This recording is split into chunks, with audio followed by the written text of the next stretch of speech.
Jesus tem proclamado com João Batista que o reino de Deus está à porta. O tempo está já cumprido e o reino de Deus está chegando. É o que João Batista avisa a todos que devem se arrepender, porque logo o reino de Deus estará aqui. Todo mundo deve se preparar. Então João Batista avisa, fala de um dia vindouro de fogo, e lemos um pouco sobre isso em Malaquias, que haverá uma purificação do povo de Deus. Então, vou só para relembrar algumas maneiras em que o Antigo Testamento descreve isso, porque seria a expectativa daquele primeiro século, das pessoas ouvindo Jesus e João anunciando, falando. Seria essas expectativas que teriam com esta mensagem. Que nem se nós hoje tivéssemos, sei lá, alguém aqui, foi revelado a alguém que daqui 3 meses Jesus estava planejando voltar. Teríamos uma série de expectativas em relação a este dia, né? Então, se a gente começasse a proclamar isso nas igrejas, digamos que Vinícius, ele recebeu uma visão, o anjo veio a você e te falou, né? Pode avisar todo mundo. Você será encarregado de avisar a igreja protestante. Você imagina como a igreja começaria a criar uma expectativa, né? E todo mundo ia querer receber o Vinícius na igreja para ouvir diretamente da boca dele. Eles não vão se contentar num vídeo no YouTube do Vinícius. Eles vão querer que Vinícius venha em pessoa, pelo mundo inteiro. Então imagina uma coisa semi-parecida com João anunciando a chegada do reino de Deus, que precisamos nos preparar, senão não vai ser um dia bom para nós, e que está próximo. E aí Jesus curando, fazendo milagres, assim, milhares e milhares de milagres. Então a corrupção, pessoas cometendo pecado no escuro, terão que prestar contas a Deus logo. Então Jesus e João falam muito sobre isso. Também os profetas anunciavam que o templo em si seria restaurado e Deus voltaria. Então, apesar de terem os sacrifícios e tudo rolando no templo, a glória de Deus nunca voltou ao templo. Mesmo que reconstruíram aquele templo magnífico na época de Jesus e terem sacrifícios e sacerdotes e todo aquele lance, a glória que sumiu do tabernáculo, do templo, durante o exílio, nunca voltou. Eles estavam apenas tentando obedecer à lei, esperando que Deus voltasse ao templo um dia. Então essa expectativa, se o reino de Deus estiver voltando, isso faz parte, que finalmente Deus vai restaurar o templo de uma forma mais completa, preencher o templo com sua presença. E também teria que ter um rei. Eles tinham um governador da Roma. Então, com aquela expectativa que teriam um líder judeu, Messias, filho de Davi, que novamente governaria sobre Jerusalém. E talvez algo super profundo, essa última, que seria a bênção. Os gentios serão abençoados quando Israel for restaurado. Isso é muito claro no Antigo Testamento. Eu só coloquei alguns trechos, né? Escolhi um livro só, tipo Isaías, que é mais fácil você poder acompanhar e seguir. Mas Isaías 19, no final daquele capítulo, fala que os inimigos de Israel, Deus fala, serão meu povo. Eles serão iguais junto com Israel, Egito e Assíria. É o capítulo 19 de Isaías. Então, são apenas alguns exemplos de expectativas que teriam criado no povo quando João e Jesus caminharam e começaram a anunciar a chegada do reino de Deus. Que as coisas vão mudar completamente, né? Uma nova administração na terra chegará. Rei Davi, bênção dos gentios, em vez dessa inimizade. A restauração do templo. Deus voltará, colocará a sua presença no meio do seu povo novamente e ele purificará finalmente o povo. Então, esses são alguns elementos principais que estaria rolando pela cabeça de muita gente na época. Então você imagina que depois de anos, Jesus proclamando, até João Batista mandou alguns amigos a falar com Jesus. Jesus, mas é você, né? Porque quando que isso vai se realizar? E Jesus afirma que sim, né? Fazendo alguns milagres. E estamos nessa posição. E a dificuldade é que, no geral, a liderança rejeitou Jesus. Então, como fica, né? Estamos seguindo Jesus, que é o Messias, mas parece que o nosso povo, no geral, não está o aceitando. E agora, chegando nesse terceiro ano, Jesus está mais nesse tema de julgar o povo por ter rejeitado ele. Criticando a liderança, muito forte, né? Essas críticas de Jesus. Então, é uma confusão com os discípulos. Como que isso vai funcionar? No geral, o povo não está aceitando ele. Será que ele vai ser o próximo rei? Vai ser uma revolução louca? Então, leve isso em mente, aqui essa sensação imediata, porque as críticas de Jesus caem neste contexto, nesse ambiente de expectativas altas, mas Jesus dando umas surpresas para o povo em relação a quem participará no reino de Deus, como será o reino de Deus, e criando novas expectativas. Ele cumprirá essas expectativas que estamos vendo, mas de uma forma bem inesperada, né? Digamos, o templo, em vez de ser um templo físico, Jesus coloca o seu Espírito no meio de nós, que o Novo Testamento chama do templo de Deus. Fantástico. Um povo purificado, o povo que tem o sangue de Jesus sobre ele. O Rei Messias, Jesus, o Messias crucificado. E a bênção, a inclusão dos gentios, estamos nós aqui, não é? Por acaso um de vocês são judeu por sangue? Provavelmente não. Nós somos os filhos distantes de Deus, que foram adotados na família de Deus. Então Jesus, ele surpreendeu muita gente. Estamos lendo este momento dessas mudanças drásticas no povo de Deus. Vamos lá, capítulo 13, versículo 1. Diz assim: então nessa mesma ocasião, e a mesma ocasião no sentido que o que eu tenho falado nos últimos 10 minutos, nesse ambiente de Jesus agora criticando e condenando e com essas altas expectativas da chegada do reino de Deus. Nessa ocasião ali estavam algumas pessoas, não sabemos quem, que falaram assim com Jesus a respeito dos galileus cujo sangue Pilatos havia misturado com os sacrifícios que os mesmos realizavam. Gente, esse negócio de misturar sangue é um jeito meio nobre de falar que Pilatos matou essas pessoas quando eles estavam sacrificando. Essa é a ideia. Misturaram o sangue com sacrifícios, aqui Pilatos massacrou um monte de gente no momento de sacrifício, né? Então, essas pessoas, Jesus, essas pessoas, aconteceu esse massacre terrível. O que você tem a dizer sobre isso? Então Jesus falou assim: vocês acham que esses galileus eram mais pecadores do que todos os outros galileus por terem padecido estas coisas? Olha, eu digo a vocês que não. Se, porém, não se arrependerem, todos vocês aqui que estão me ouvindo também perecerão. Não sabemos desses galileus, não sabemos o contexto, né? Apenas sabemos que Jesus continua, quase em cada oportunidade que ele tem, de falar sobre arrependimento. É importante. Gente, aquelas pessoas foi um desastre, foi uma coisa terrível, mas saibam que neste momento, eu estou aqui pregando a vocês sobre o reino de Deus, vocês têm uma oportunidade de entrar no reino de Deus. E é agora. Eu sou a porta. Então, se vocês não se arrependerem e vierem a mim, vocês vão perder essa oportunidade. O julgamento está chegando.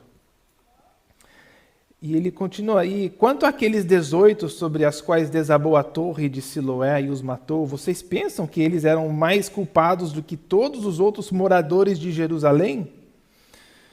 Digo a vocês que não, mas se não se arrependerem, todos vocês também perecerão. É o mesmo tema. Jesus usa dois exemplos de desastres que talvez alguns poderiam dizer isso aconteceu porque o pessoal era ruim. Aqueles galileus eram pecadores feios e Deus trouxe justiça por eles, né? Eu lembro quando veio, acho que foi mais que 20 anos atrás, aquele tsunami que veio na Indonésia, milhares morreram, né? Eu lembro que alguns falaram, né, aquele país pagão, idólatra, e Deus trouxe julgamento perante eles. Teve muitos cristãos que falaram assim, publicamente, né, que sabiam que Deus estava julgando aquele país. Não sabemos. A ousadia de alguns falar isso. E eu imagino que Jesus teria a mesma resposta. Vocês acham? É porque eles eram tão pecadores que receberam isso? É que você não está com o padrão certo de avaliação. Vocês são todos iguais. Todos vocês são pecadores e idólatras perante Deus. Todos vocês merecem aquele tipo de morte. Esta é a resposta de Jesus. Então você imagina que Jesus, ele não está nessa competição de ganhar um monte de seguidores, né, nesta altura do campeonato. Todos vocês aqui também perecerão se não se arrependerem, não confessarem os seus pecados. Então, este é o tema aqui, deste momento. Então, o que segue logo depois disso é uma parábola que Jesus conta, reenfatizando que o momento é propício agora de vocês levarem a sério a sua vida com Deus. Olha a parábola. Jesus contou a seguinte parábola, então, neste contexto. Certo homem tinha uma figueira plantada na sua vinha e, vindo procurar fruto nela, não achou. Então disse ao homem que cuidava da vinha: olha, já faz 3 anos que venho procurar fruto nesta figueira e não encontro nada. Portanto, então corte-a, porque ela ainda está ocupando inutilmente a terra. Ela está ocupando espaço aqui, que eu poderia usar com talvez outra planta. Mas o homem que cuidava da vinha respondeu: Senhor, vamos deixar mais 1 ano, né? Até que eu escave ao redor dela, ponha estrume, aí se vier dar fruto, aí tudo bem. Mas se não, aí o Senhor pode cortá-la. E você vê que acabou a parábola. Jesus não explica e daqui a pouco ele vai pular para o próximo assunto. Mas Lucas coloca essa parábola logo depois dessa fala de Jesus de arrependimento para enfatizar este ponto. Nós estamos neste ponto com Jesus e o povo, aquela geração. Este é o momento de decisão. E o exemplo que Jesus dá, eu acho que não é tão difícil de a gente tentar encaixar na visão maior aqui do livro. Essa planta, de certa forma, representa o povo, essa nação nessa época. E já tem há muito tempo que Deus vem pedindo fruto e não tem encontrado fruto. E na história desse povo eles foram julgados, exilados. Voltaram, mas agora estão debaixo do Império Romano.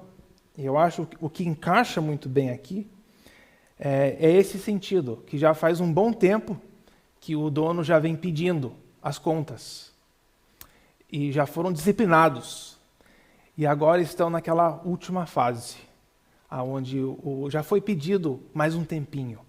E o que Jesus e João estão falando é que a hora é agora. É agora. E se vocês não derem fruto, não recebemos o fruto, terá consequências. É o que João Batista fala, lembra que nós lemos, eu acho que umas 2 vezes. O machado está aqui, gente, na árvore. Está aqui. E se vocês não se arrependerem, não importa quem vocês são, não importa quem é os seus pais, não importa se você frequenta a sinagoga, se você é respeitado, se você é sacerdote, se você é um levita, não importa. Se vocês não se arrependerem, se alinharem com Jesus, você será cortado fora. Então é Jesus dando mais este ênfase neste momento. Então deu para entender essa sequência aqui de Lucas, ajuntando estes temas. Então, o que eu quero, neste momento, que o próximo bloco aqui é um dos lugares que eu gostaria de a gente focar a atenção. Mas o que eu quero fazer é colocar aqui para você o capítulo como um todo. Às vezes, quando eu vejo coisas assim, não é coisa mais devocional, né? Que vai esquentar o seu coração quando você vê uma lista assim. Você vai acordar e você vai querer ver uma lista, um diagrama tipo este, com alguns versículos e uns resumos de parágrafos. Não vai te abençoar. Mas sabe que vale a pena a gente processar um pouco o conteúdo que a gente tem. Nós já lemos esses primeiros 2 episódios do capítulo. E vou querer focar a atenção aqui e aqui, no capítulo. E quando você vê essa última parte, nós vamos até quase nem ler esses últimos versículos, mas você vê pela a colocação que eu coloquei, o foco continua. Jesus fala assim, em Jerusalém, se vocês apenas reconhecessem este momento, né? Eu gostaria de abençoá-los, mas agora a sua casa será destruída. Então, o tema deste capítulo continua sendo a condenação e julgamento da geração que tem rejeitado a Jesus. Então, no meio, aqui que é o interessante para nós, vimos então, nos primeiros 2, que esse tema ainda de julgamento imediato, consequência imediata, e agora esses 2 blocos aqui, da cura da mulher, que leremos agora, e essa fala nos versículos 22 a 30, será as partes fortes de Jesus a nós, as críticas das pessoas que estão o rejeitando, e a gente vai parar e pensar, será que isso serve para nós também? E aí a fala de Jesus de se esforçarem para entrar no reino de Deus enquanto você puder. Então essa é a lógica aqui que a gente vai olhar. Alright? Então vamos lá. Nessa história da cura da mulher, versículos 10 a 17. Você vê que Lucas ele simplesmente não dá uma separação muito grande, ele simplesmente continua esse mesmo tema. Jesus, num sábado, estava ensinando numa das sinagogas. E chegou ali uma mulher possuída de um espírito de enfermidade e havia já 18 anos. Imaginem isso, 18 anos com uma doença, sem poder se endireitar de modo nenhum. E ao vê-la, Jesus a chamou e lhe disse, mulher, você está livre dessa enfermidade. E impondo-lhe as mãos, ela imediatamente se endireitou e dava glória a Deus. Que momento fantástico, né? Tive uma mulher curada por 18 anos sofrendo com esse problema. Não parece ser algo que era fatal, que ela já tinha 18 anos com esse problema, mas fantástico, né? Jesus falar isso. É a hora da sua cura. Agora, faz todo esse tempo que você está assim, mas agora chegou a hora da sua cura. E aí, é claro que ela deu glória a Deus. Observamos no versículo 10 que foi durante um momento de ensino na sinagoga. Isso ocorreu bastante. Jesus ensinava nas sinagogas. Não sei como que ele ainda tinha acesso, né? Porque toda vez que ele era convidado na casa de um fariseu, ele estava de cara com essas pessoas. Então, talvez a mensagem não chegava na próxima vila em tempo suficiente. Mas ele tinha a oportunidade de falar. Talvez era que aquelas sinagogas pequenas e sabiam, mesmo não gostando dele, que se ele viesse, estaria muita gente naquela pequena cidade, não sei.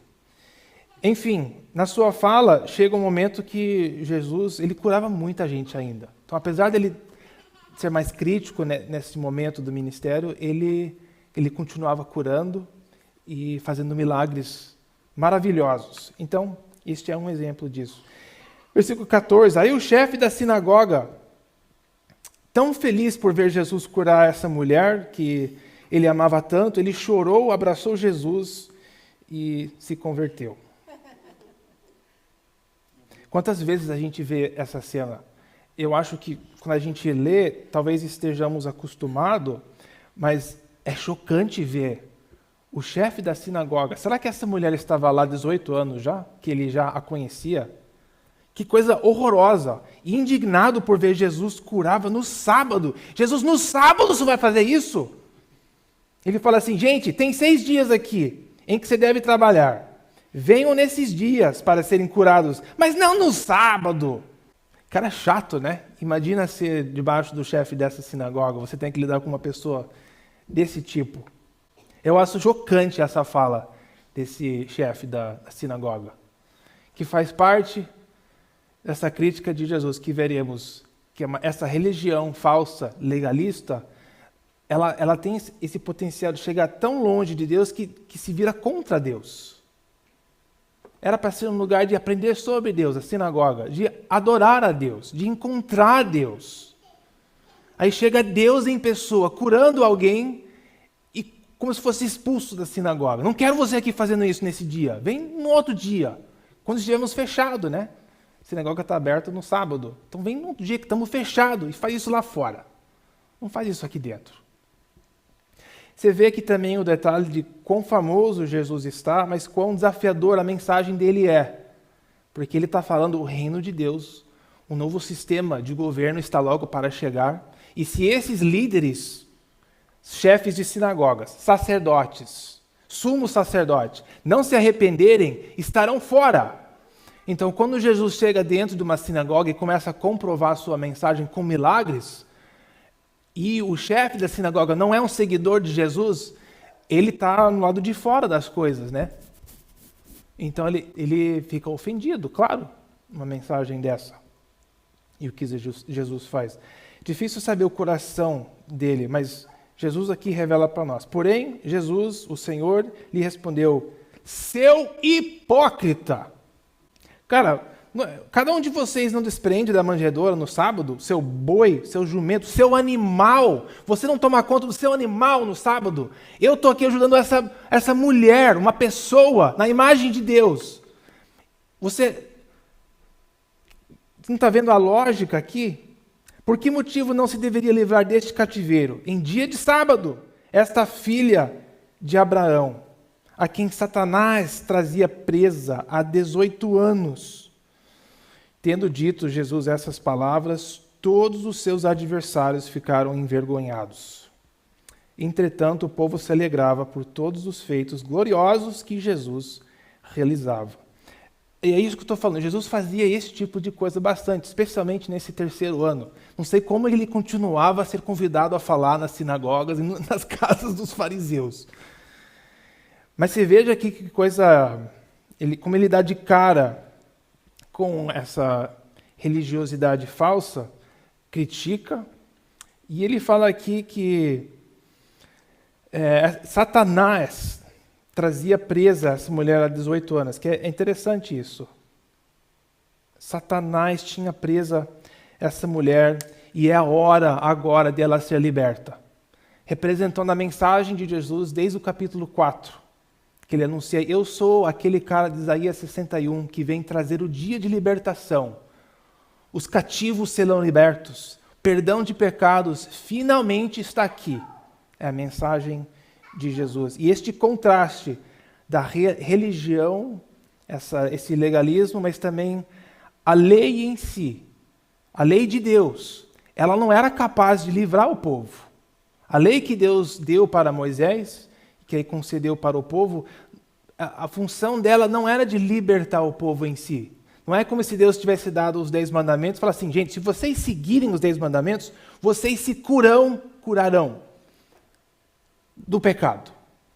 Esse não foi o objetivo de nos dar a lei, as regulamentações, o sistema sacrificial. A intenção de Deus de dar a lei é de poder colocar mais foco e iluminar mais claramente o nosso pecado. O apóstolo Paulo, no Novo Testamento, ele chama essa era inteira de Deus se revelar através da lei de Moisés como o ministério da morte, porque ela só apontava para o problema. Claro que ela também apontava para a solução, né? A lei de Deus mostrava claramente o orgulho, o egoísmo, quase a mesma coisa, né? A amargura. Estou faltando as palavras em português, mas todos os pecados nojentos dentro do coração humano. Falei, esse aqui é um problema. E precisa sangue inocente para para purificar este lugar dos seus pecados. E ela só apontava ao problema e à solução, mas ela em si não era a solução. E chegou a um ponto que o pessoal, não sei se esqueceram disso, ou a nossa tendência é de achar que podemos resolver os problemas. Então, ao percorrer do tempo, foi criado essa quase religião alternativa de eu consigo, eu posso, eu tenho a habilidade de me melhorar, de me esforçar, de tomar o sacrifício certo, de ajustar a minha vida, de ser santo, de me purificar. Sabe que até na história cristã da igreja tem momentos, movimentos e épocas onde surgiu o movimento de santidade, que chamam, perto da Era da Reforma, depois da Era da Reforma. Essa é uma ideia de que podemos chegar ao ponto de não pecarmos mais. Essa tendência está dentro de nós, de acharmos que podemos. É o nosso ego. E mesmo no Antigo Testamento, como no Novo Testamento, somos capazes de acharmos que somos bons.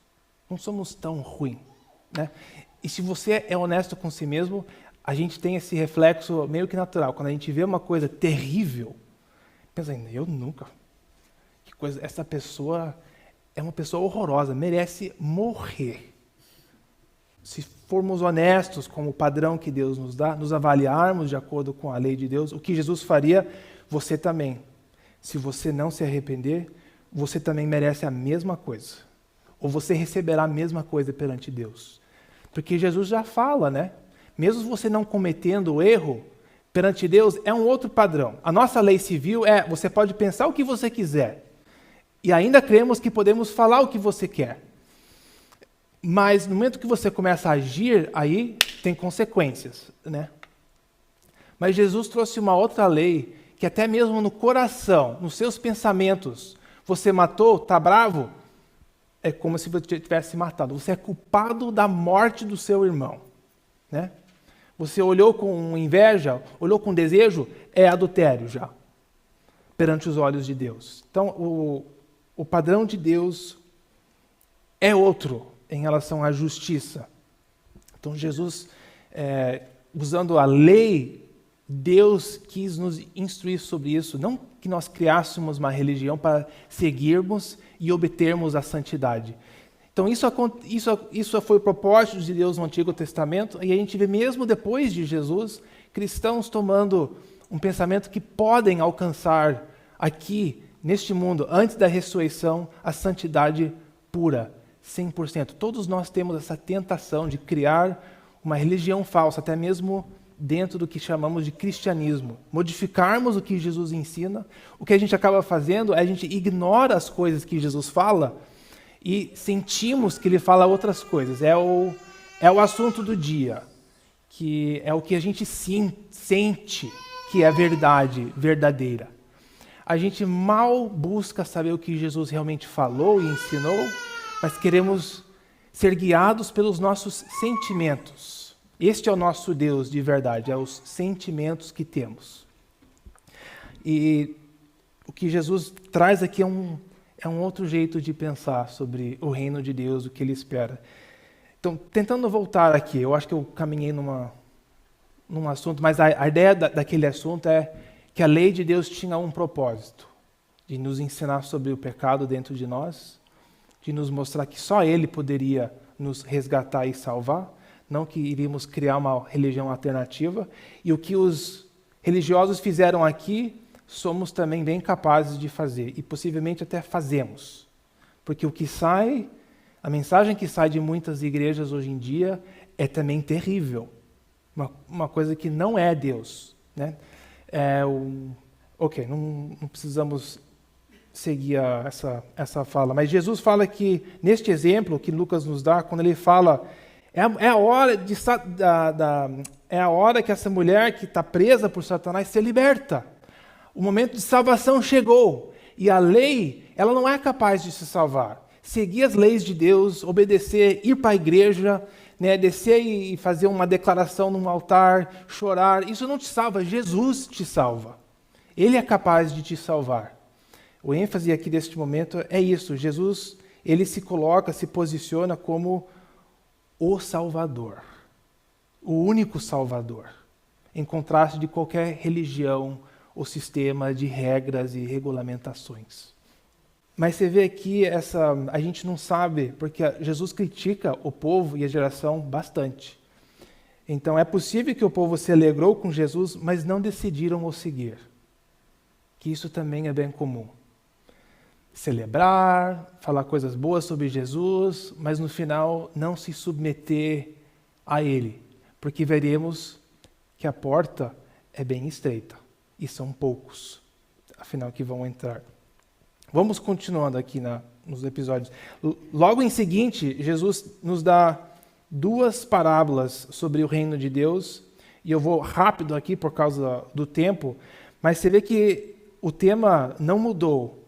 É a chegada do reino de Deus, julgamento para aqueles que não se arrependem, e essas 2 parábolas servem para Jesus falar: o reino de Deus não é como você pensa, vai ser diferente. O reino de Deus, olha, é tipo um grão de mostarda, que foi plantada na horta e aí cresce numa coisa maravilhosa. Então, o início dela é meio que enganador. Ela não vai chegar assim, pum, de uma vez só. O início vai ser bem inesperado, bem surpreendente. Mesma coisa com o fermento que a mulher pegou, misturou em 3 medidas de farinha até ficar tudo levedado. Vai até ser meio escondido. O reino de Deus vai ser... Jesus está criando novas expectativas de como Deus vai realizar o seu reino na terra, com essas falas. Mas mesmo assim ele fala, cuidado em você não participar no reino de Deus. Então,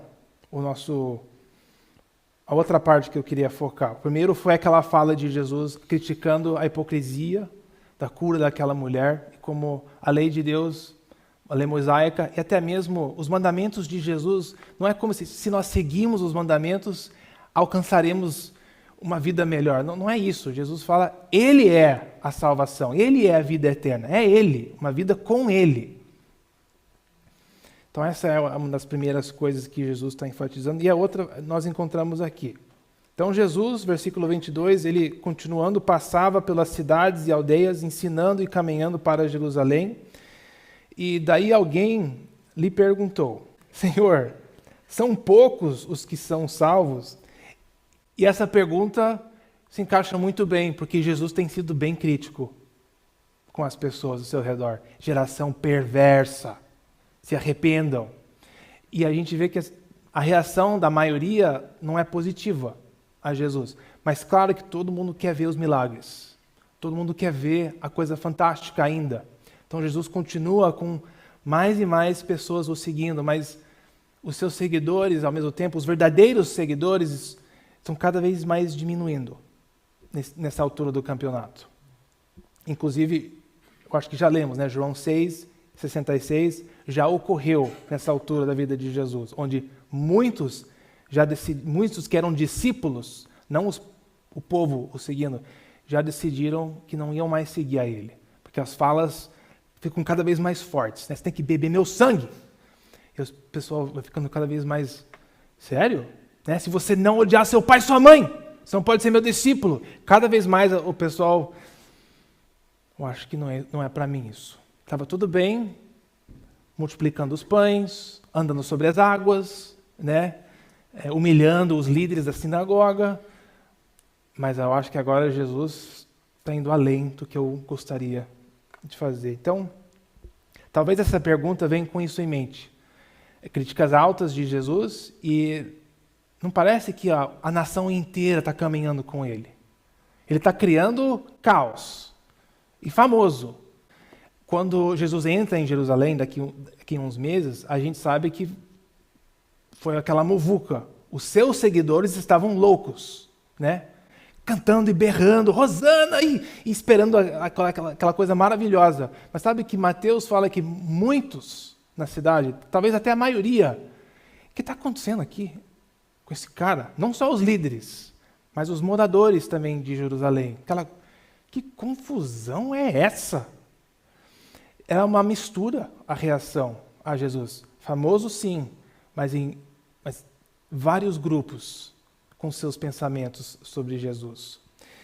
Então, Jesus responde aqui, esforcem-se por entrar pela porta estreita.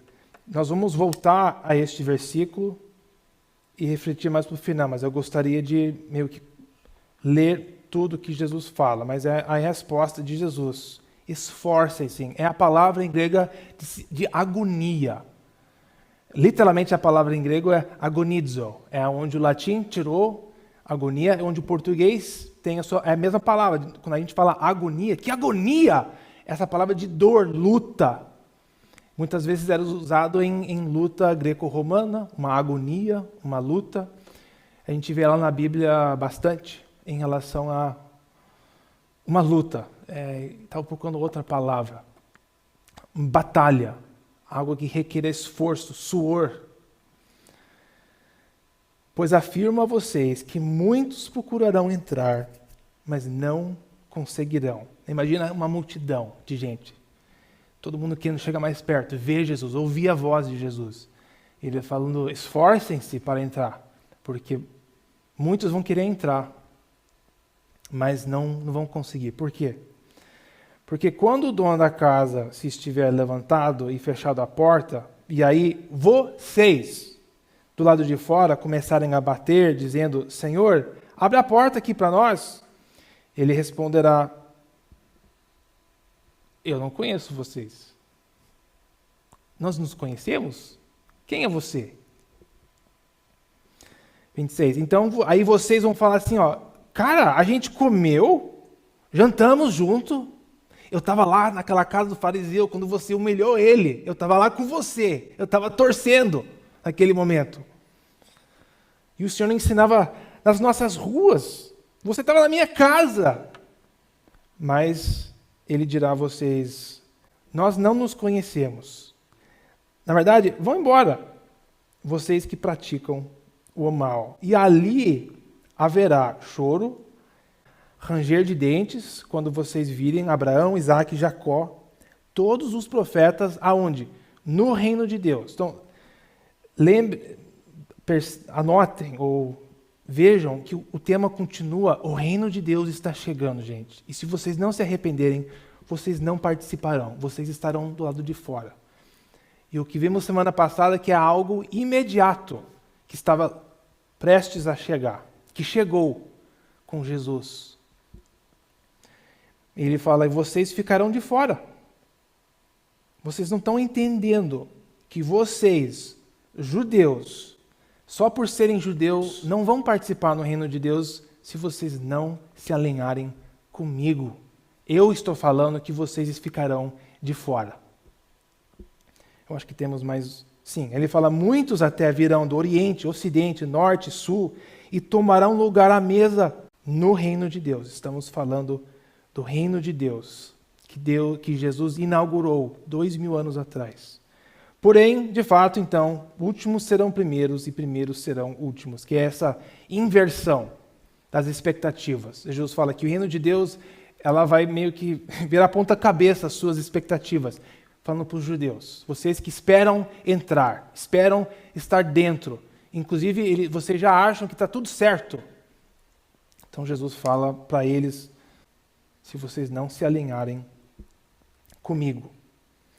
Vamos voltar naquele versículo 22, mas antes disso, vou colocar esse slide aqui novamente. Lemos no início aqueles primeiros 2 blocos de material que enfatiza bastante esse julgamento, que se vocês não se arrependerem, vocês estarão fora do reino de Deus. E o capítulo vai terminar, nós não vamos ler, mas eu já meio que resumi este mesmo tema. Jerusalém, a liderança no geral rejeitou, então Jesus condena a cidade.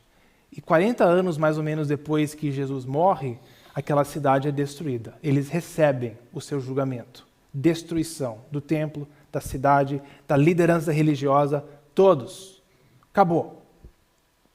Então aquilo acaba ocorrendo. E aí eu falei que nós temos essas 2 partes que eu gostaria de enxergar. Mas de focar a atenção. A cura da mulher é Jesus falando que basicamente chegou essa nova era.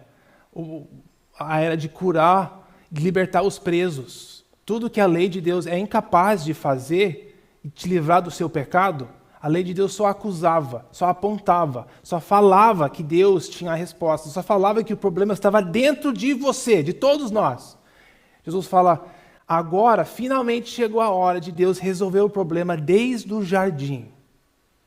Porque quando o reino de Deus chega e os gentios são abençoados, gente, este foi o propósito de chamar Abraão, de abençoar as nações, de poder trazer as bênçãos de Deus, que é nos resgatar do problema que deu início desde o jardim, essa separação de Deus por causa de desobediência.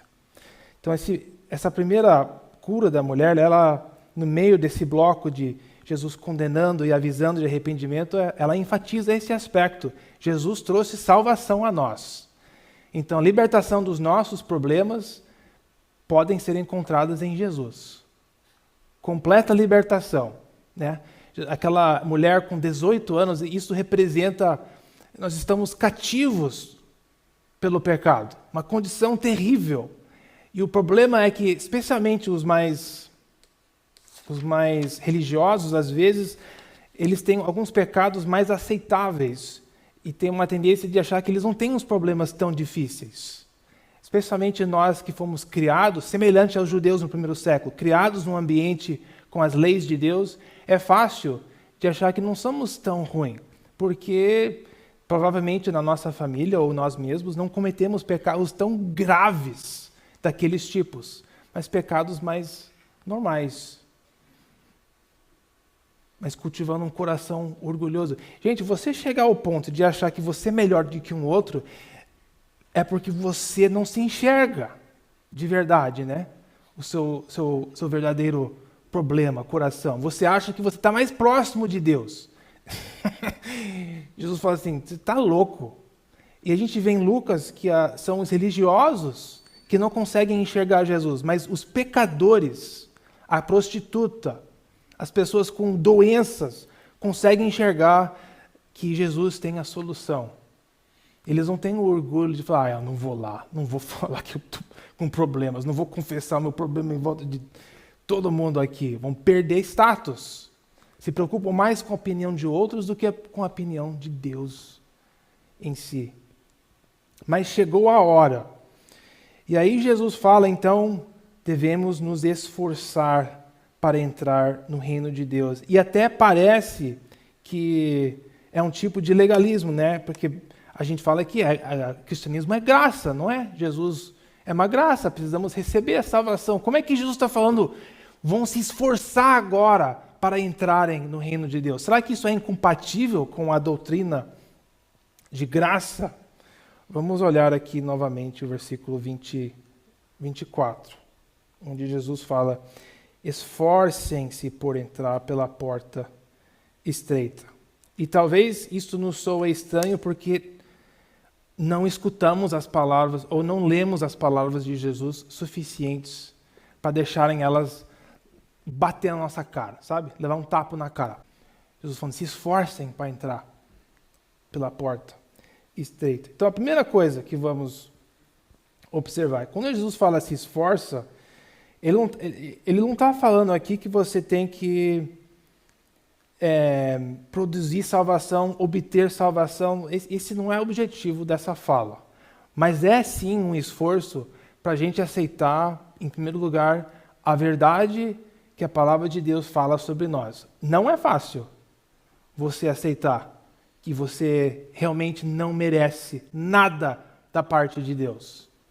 Eu, pelo menos, não gosto de ser relembrado disso, de ouvir isso, de encarar isso, de ver isso e de ser lembrado disso constantemente. Isso não é legal. E às vezes, conforme o tempo indo mais com Deus, não é assim, cada vez mais santo. Não é bem isso. Talvez tenha um pouquinho disso, assim. A gente melhora um pouco. Mas o que a gente vê, o que eu tenho experimentado cada vez mais é a profundidade do problema. Nossa, é bem mais profundo do que eu tinha imaginado. Certas coisas na vida. Semelhante a casamento, é maravilhoso. Mas, nossa, eu tenho problemas bem mais profundos que antes parece que eu não tinha. Mas agora a gente enxerga bem mais aquele espelho de pessoa ao nosso lado todo dia. E aí com filhos parece que é pior ainda para mim. E o que eu falo é que casamento foi... encontrar com Jesus foi a minha primeira morte. Casar com a Jéssica foi a minha segunda morte. E cada filho tem sido uma outra morte também. É cada vez pior. E o que eu digo isso brincando, dando risada, mas porque não tem mais espaço para aquela pessoa que existia. Eu posso brutalmente forçá-los a ficar quieto, dormir, para me dar o que eu quero. E até para mim negligenciar talvez o que eu deveria fazer com eles. Eu tenho capacidade de fazer isso. E tenho até a vontade de fazer isso. Já confessei que às vezes tenho vontade de jogar pela janela o bebê chorando. Eu já pensei isso. Por um segundo, meio segundo. Mas o que é surpreendente é pensar, nossa, isso está dentro de mim. Está lá dentro. O bebê não colocou isso dentro de mim.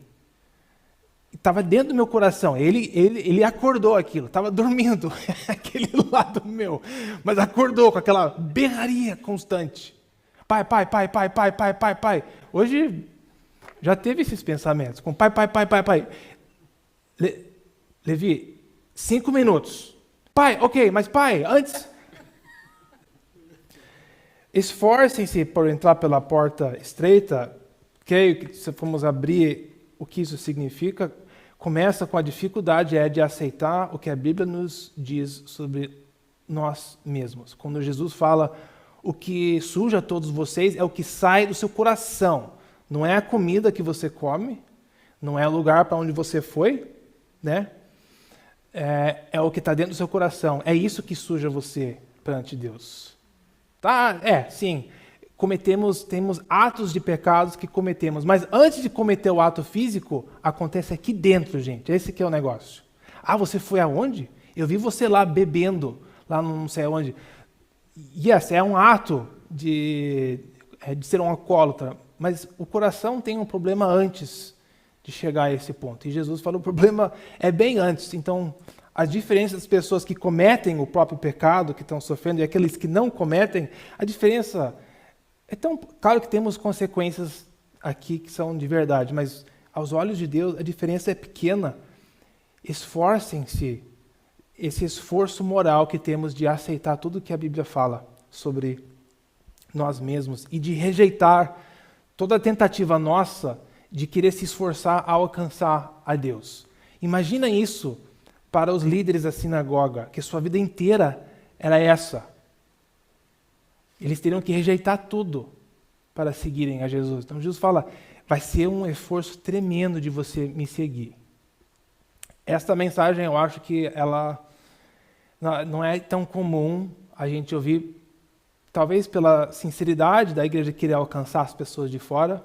Muitas vezes nós seguramos as falas mais difíceis de Jesus no compartilhar, mas o que acabamos fazendo é criando uma religião falsa, um Jesus alternativo, que não exige nada da gente. É como se fosse realmente um Papai Noel.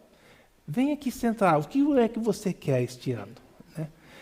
Às vezes o evangelho é oferecido como se fosse isso, né? Vem aqui, vida eterna, vá.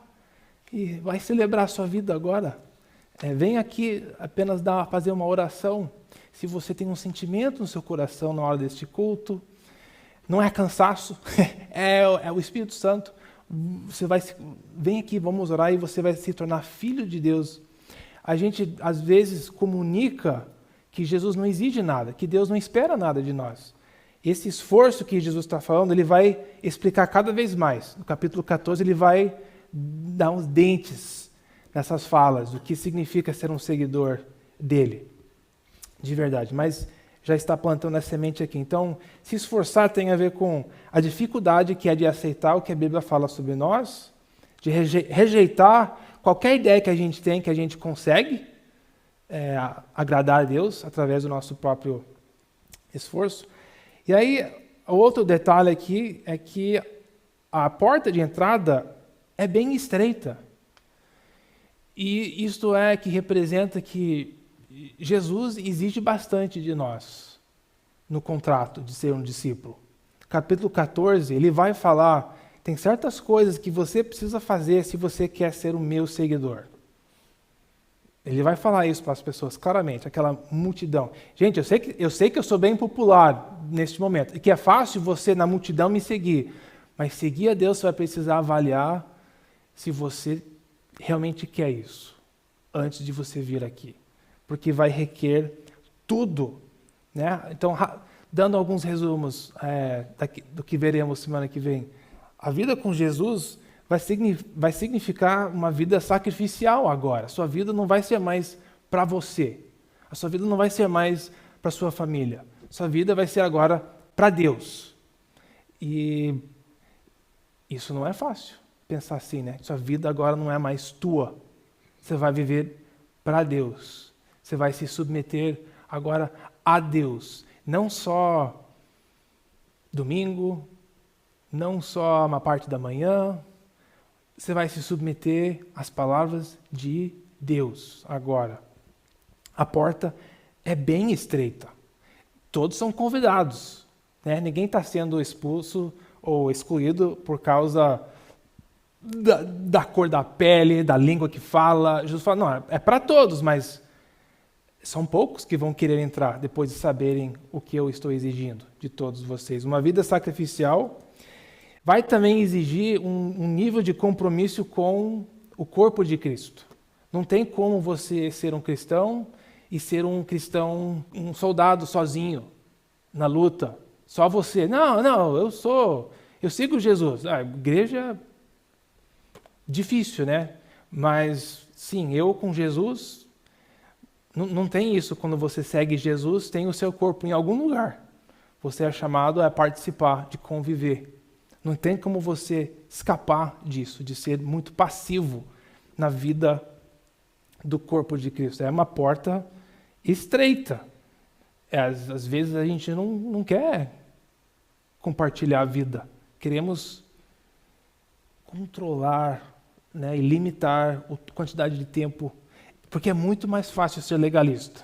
Não, eu vou lá das 7 até 8h30, vou para casa, acabou. Relacionamento é chato. Vou receber ligação, vou ter que compartilhar a vida, conversa, vou ter que ir na casa dos outros, convivência do corpo de Cristo. A outra veremos semana que vem bastante, é submissão à palavra de Deus.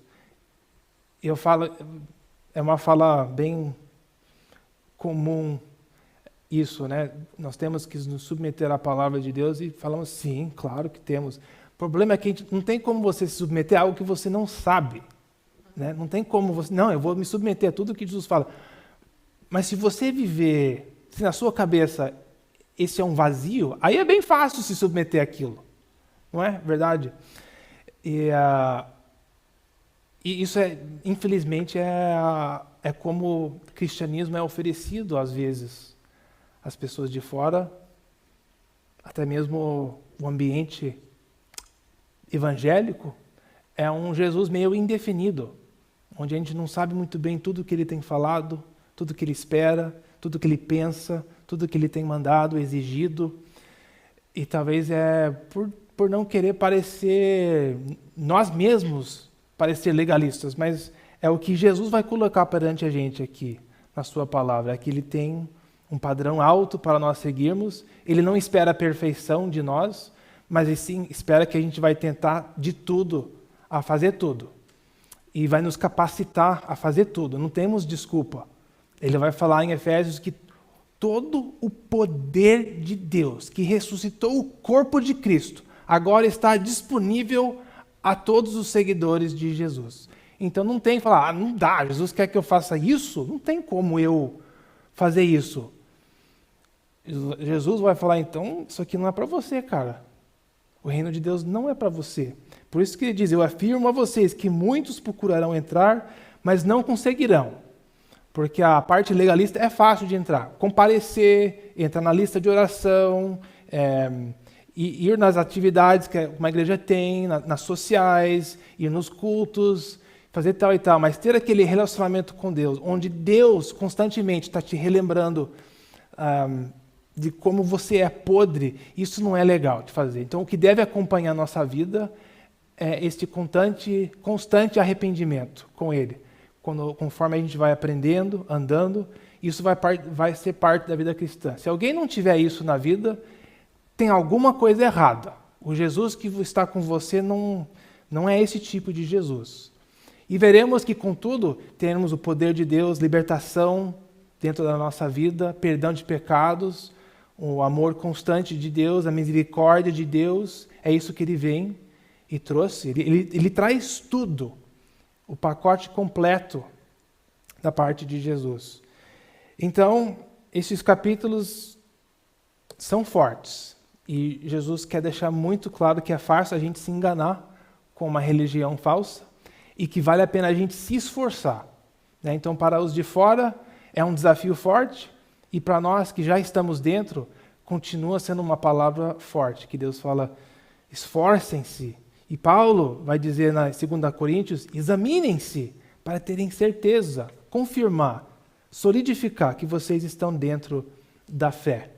E temos uma rocha em Cristo que nos salvou, e se Ele nos salvou, Ele nos salvou. Estamos seguros no Senhor. Sim, podemos ter certeza absoluta disso. Mas a palavra continua forte, né? Essas críticas. E vamos continuar assim. Capítulo 14, nós temos mais esse último capítulo de falas bem difíceis de Jesus.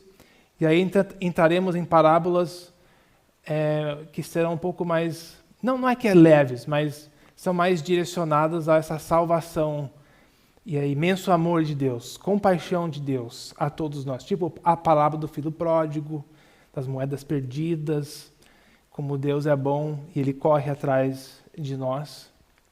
Então, mesmo com essas falas difíceis, Jesus e Deus não desistem de nós e sempre estende, né, sua mão a nós para nos resgatar, nos levantar, nos fortalecer e de nos encorajar.